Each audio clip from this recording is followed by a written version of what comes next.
Assalamualaikum warahmatullahi wabarakatuh. I'm Fauzan and this is my wife Sarah, and welcome to the second episode of Intertwined. So 3 days ago, Sarah got a cold, and apparently the cold took her voice away. She had not been able to speak. If I want to listen to her, I had to move real close to her, and it's not always the best thing. It's been a bit difficult because even the simplest thing as saying "see you later" is very difficult to say without speaking. We're used to doing a lot of talking, and in the car there's usually conversations going on. In the kitchen there's stuff we talk about or argue about which ingredient to use or how much to put in. But now that she lost her voice, it's very sunyi. Yeah, it's very sunyi. What's that word in English?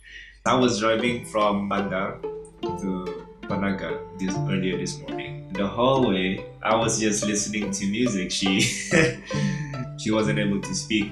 I can start speaking or I can start telling stories, but I like to know the other person's thoughts. And knowing that Sarah wouldn't be able to respond to my stories, I was a bit hesitant to tell stories.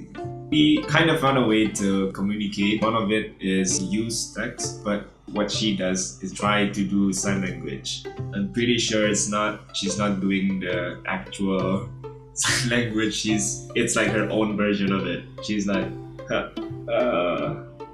we were in the dining room, which means that she's full. That's what you did, right? I have a bigger stomach, so I have to make it bigger.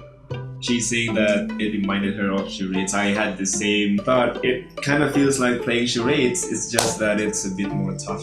Initially, some of the things that she wanted to say, I wasn't able to get it at first. But 3 days of doing this, we kind of got the hang of it. Kind of got better at understanding what she wants to say. I can show you how good I am.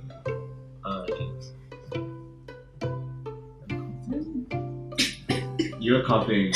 This experience reminded me of Koe no Katachi. Katashi? Kata siapa? 俺と西宮友達になれるかな This experience reminded me of Koe no Katachi, where the girl didn't have a voice. And it was sad, but it was also fun. Because she's kind of cute when she's doing all this. So the next few sentences, I'll be speaking on behalf of Sarah. Okay, so this is Sarah. I realize how much I'm dependent on my voice, and that's like my biggest asset. But when Allah takes away that blessing from me, even just for a few days, it's like my world crashed. Being not able to breathe from my nose, that's another thing. I realize I've been taking all these blessings for granted. Having a voice or being able to speak normally like other people is one of the many blessings that Allah has given us, and we sometimes take this for granted. My voice is such an important part of my life that if I would lose it, it would change my life completely. With all these blessings and nikmah given to us, how have we been using them? Have we been using them for good or for bad?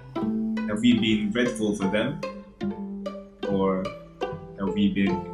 We feel that to be grateful, there has to be something magical or something amazing to be happening to us. We got a new job, for example, with double the pay, or you just got married to something big now. But actually, to be grateful, you have to look at the littlest things. For example, being able to breathe fresh air, to drink clean water, to see, to hear, touch. Being able to smell, to taste the food from last night, order your coffee. To smile is a nikmah. Being able to wake up to your beautiful wife in the morning is something to be grateful about. So when you wake up, you say, Alhamdulillah, segala puji bagi Allah. The first thing in the morning. So imagine if one day you wake up and you don't see your wife next to you, it would be disastrous. Unless she's in the kitchen making breakfast. That's doesn't even rate the nikmah, I guess. It really is in the littlest things that we should be grateful about. We never really feel that it's a blessing. Maybe because it has always been there, or because everybody has it. Actually not. Only when these things are taken away from us, we realize that it's actually a huge blessing from Allah subhanahu wa ta'ala. All of these reflections happens just because she lost her voice. So really, her losing her voice, is it an ujian or is it an nikmat? That's all for this episode, guys. Have you guys had any similar experiences or reflections? Leave your stories in the comment section down below. Assalamualaikum warahmatullahi wabarakatuh. See you in the next episode. Would you still love me if I lost my voice? Of course. What's that supposed to mean?